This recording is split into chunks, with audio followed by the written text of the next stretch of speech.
Welcome to AI Security Ops, where we're going to talk about LLM Guardrails.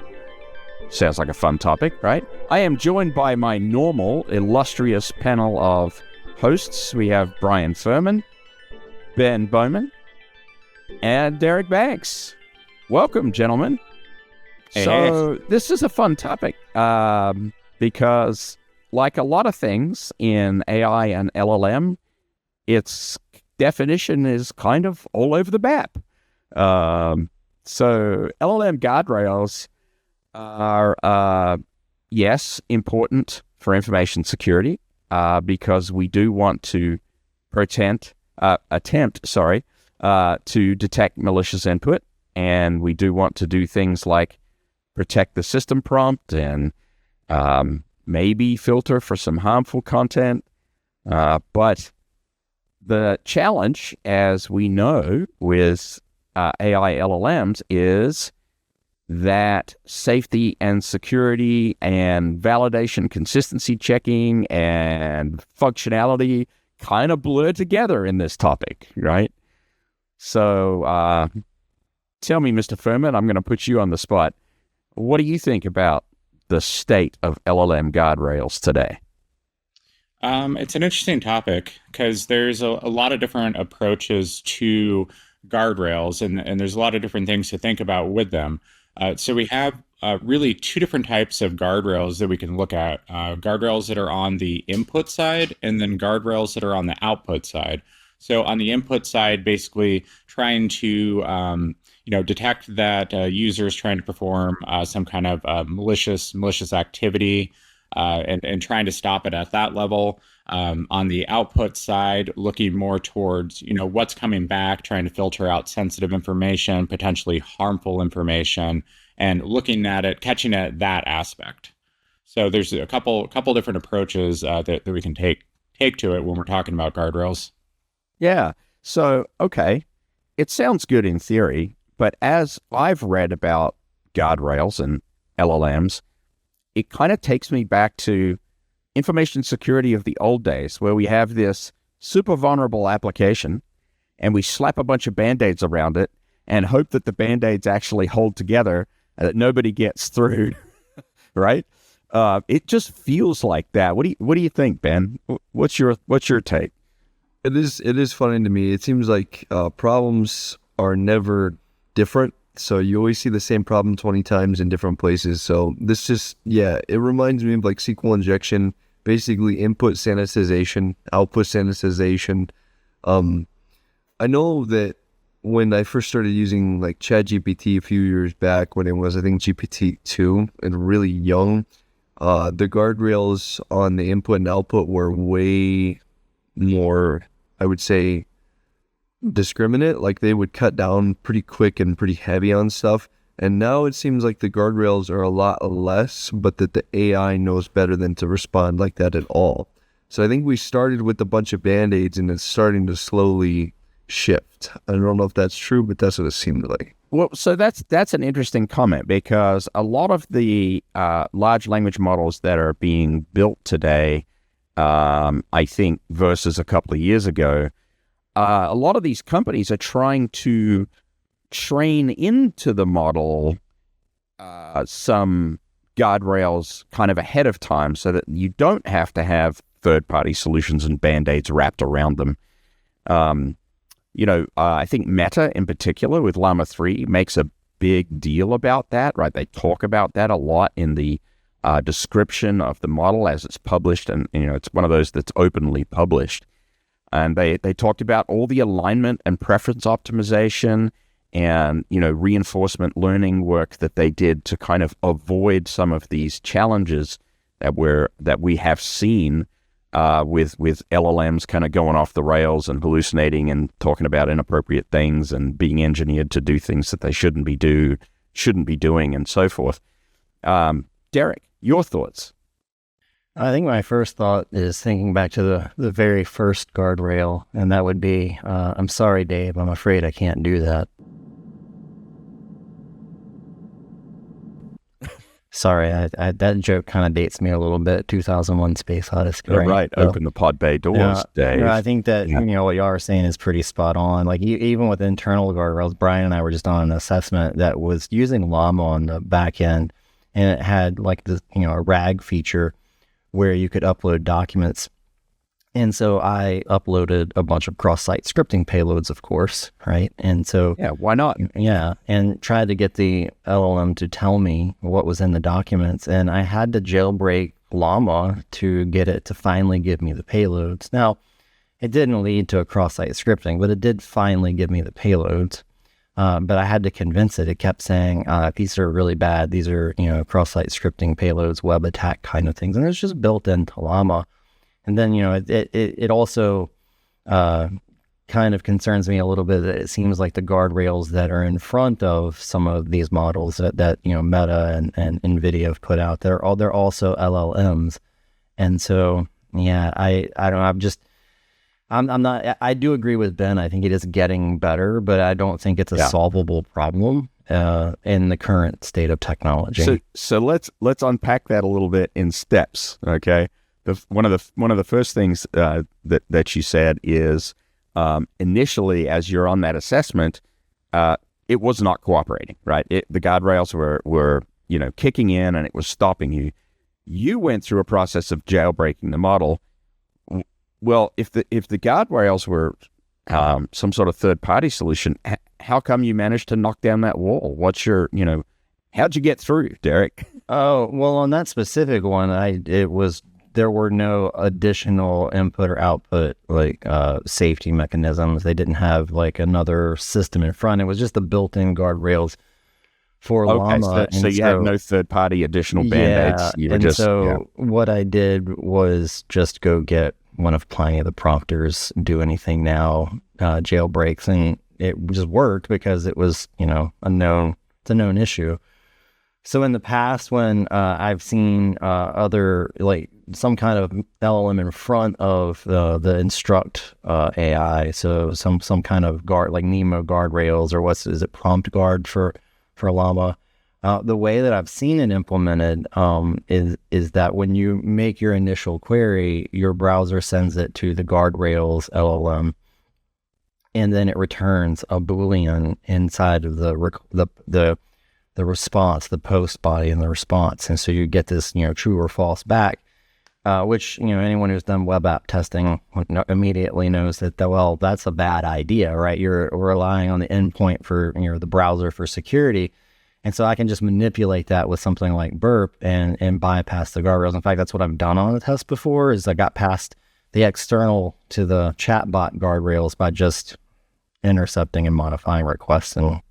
Yeah, so, the implementation of guardrails and LLMs today reminds me a lot of the web application firewall market, right? And, I remember a few years back, I was testing an application, and it was ASP.NET, circa 2001. This application had been written a long time ago, right? And, the customer that I was working with had a WAF in front of it, right? A web application firewall. I was like, okay, that's cool. And I asked the customer, I said, please, sir, can you please disable the WAF? Because I'd like to test the application directly, because in my heart of hearts, I knew that this application probably had all kinds of problems, right? I knew that the application was likely to be vulnerable. And some of the LLMs kind of remind me of that, right? They're very sensitive little children that are behind these, big walls, that if you could just take the wall down, we can absolutely run havoc with this thing. And, in this particular example, sure enough, I had a direct object access. And it was a medical application, and it was publishing data directly to the internet, and it was horrendous, right? And this whole LLM stuff with the guardrails kind of reminds me of that. So the other comment that you mentioned, Derek, was LLMs guarding LLMs.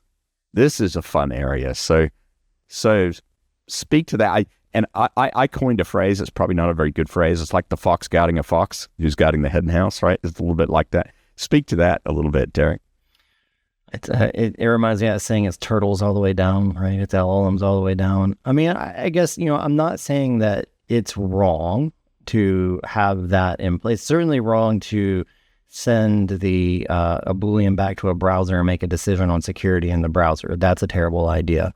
So I think that if you're going to implement that correctly, you would have to essentially have some kind of, middleware that would handle that and then send it directly on to the instruct and essentially go down a chain and back, right? Which is probably a lot easier to say than it is to do, because, a lot of what we've seen are people just bolting stuff together, which is to be expected. And like what Ben said, I think that, what is old is new again. I think that you get into these cycles in technology and we forget what we learned in the past about security. In a lot of ways, this reminds me of when mobile apps became really popular, the early days of Android, and how vulnerable a lot of things were. Applications that were just sending, sensitive data over the wire. You don't see that as much anymore, right? Because the folks who are writing mobile app software got better. And so that's really, at the end of the day, what needs to happen is the implementers of these technologies have to get better. And I am concerned. I got one of our testers, Craig, the other day mentioned to me, he's like, hey, man, we really need to get a formal testing methodology out for our testers for LLMs soon, because I'm starting to see these things embedded everywhere. Yeah. So that's a whole separate topic for us to consider. So, this is a bit of a recursive nightmare though, because, if we have LLMs guarding LLMs, do we have guardrails on the LLMs that are guarding the LLMs? Yeah, well, all the way down.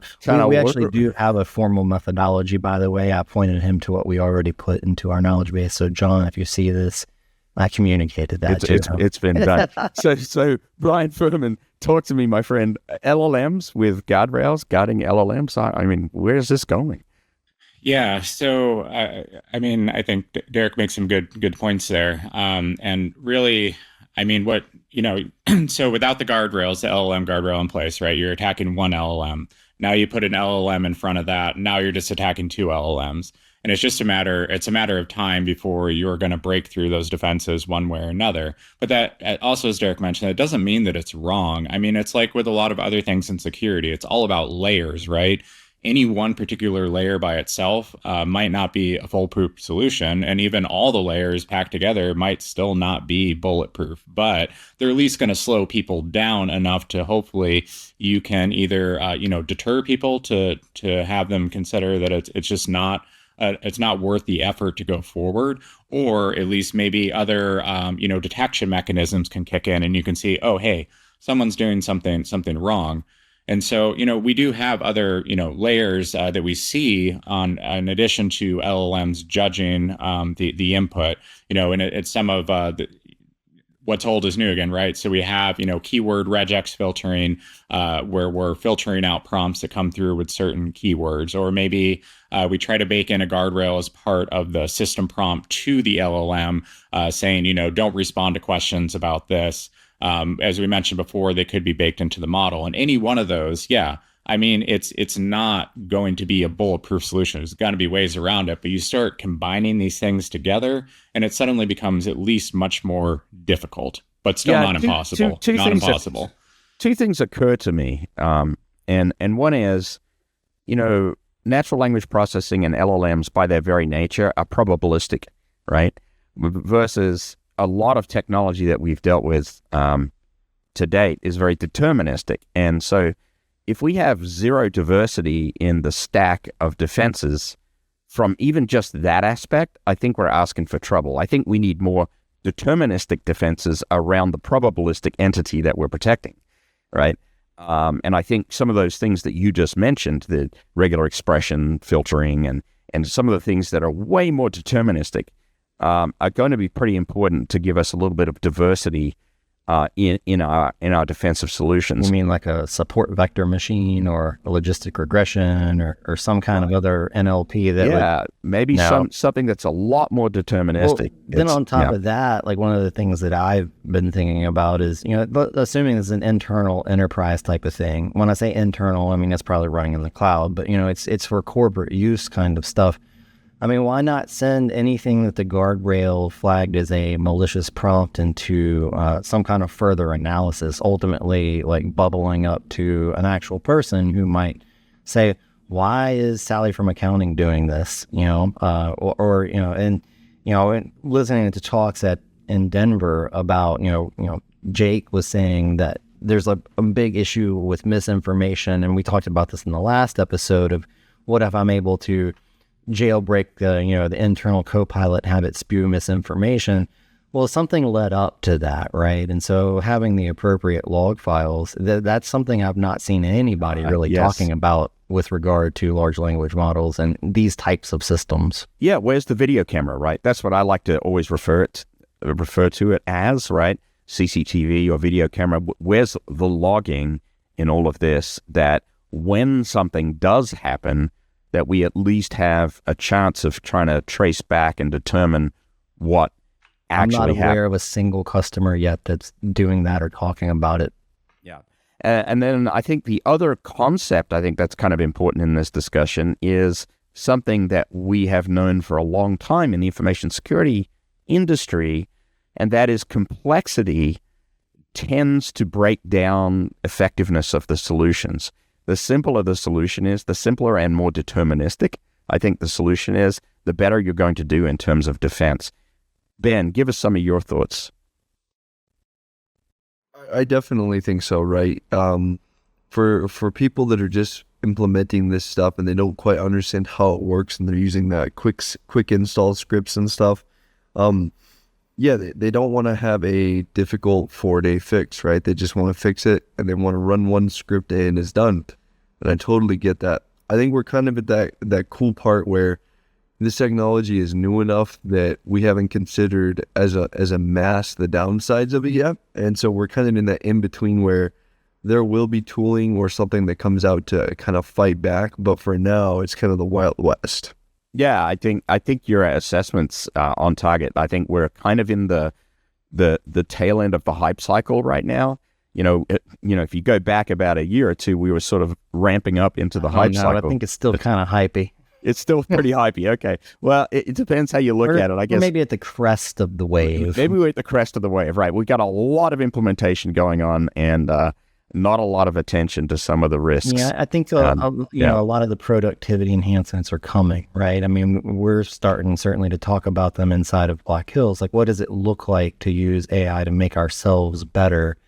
And how do we get there? And sometimes that question is pretty interesting. Like, we've talked about some broad reaching things, and Brian and I were recently talking about, narrowing that scope to a specific discrete function. So I do still think that, that there'll be widespread adoption, and that makes it ever more important to figure out how, like the rest of the systems in your environment, are you going to monitor, secure, and maintain these types of technologies. Yeah. All right. So I think we're sort of getting close to moving towards our tech segment. Has anybody got any other comments, specific solutions perhaps that are out there, specific approaches that you've seen be effective or non-effective?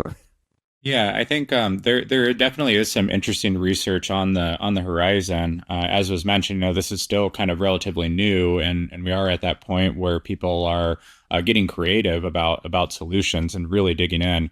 One that we came across, Derek and I were working on a competition called LLMail, which I think might still be open as the time of this recording.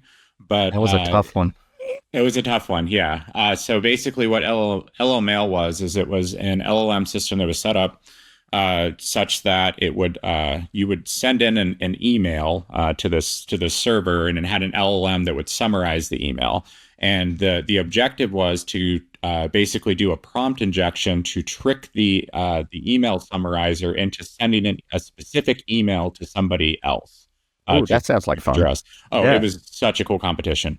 But they had different LLMs and then different guardrails in place that they were trying out, basically the cutting edge of the research that was out there. And one of them in particular was called Task Tracker, and it's pretty cool. So basically what it does is it looks at the activation patterns within the model. So remember, models are basically like these neurons that are all connected together, if you will. And they looked at activation patterns in these before and after sending in external data.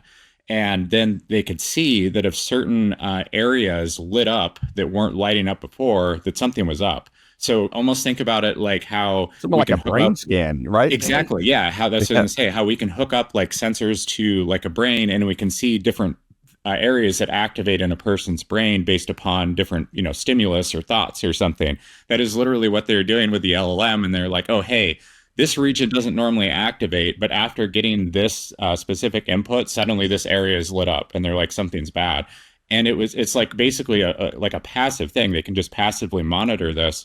It didn't have to give it any additional training, nothing. So I think Wow. that's super cool. Something to be on the lookout on the A horizon. digital simulated reasoning medical scanner. That Yes. is- Nuts. It reminds me of mind-blowing. model ablation, right? Where you identify the neurons that are lighting up for the vector that would be responsible for saying no, right? Or a guardrail. And then you just remove that. You normalize for that, right? Wow. Snip out that portion of the brain. Yeah, exactly. And now you have, and then now the LLM has like an evil goatee, right? Yeah. Oh, that's fantastic. That's fantastic. All right. Any final comments, guys? I'll throw it over to Ben. You got any final thoughts for us, Ben? Not really. I think we covered it well. I think this is still in its infancy, but what Brian's talking about is very dystopian, and I hope it stays with AI and doesn't migrate to other places. Oh, boy. That you verged on a very deep well, because this whole world that we're entering potentially is very dystopian. And we'll leave you with that as a parting thought. But before we sign off today, Brian Furman has a technical segment for us. Would you like to introduce your tech segment, Brian? Yeah, so the tech segment's on using an input guardrail that's called Prompt Guard. And in particular, it's through the Open Web UI interface, because they have what's called pipelines, which allows you to easily implement different functionality, including guardrails. So walk through trying to get out a system prompt for an LLM without a guardrail, and then trying to do that same attack with one where the prompt guardrail is in place. It's pretty cool to see. All right, fun. Well, I hope everybody enjoys that. And for today, then, I'm going to say we're signing off, and keep on prompting out there, everybody. And we will see you next time. Bye-bye.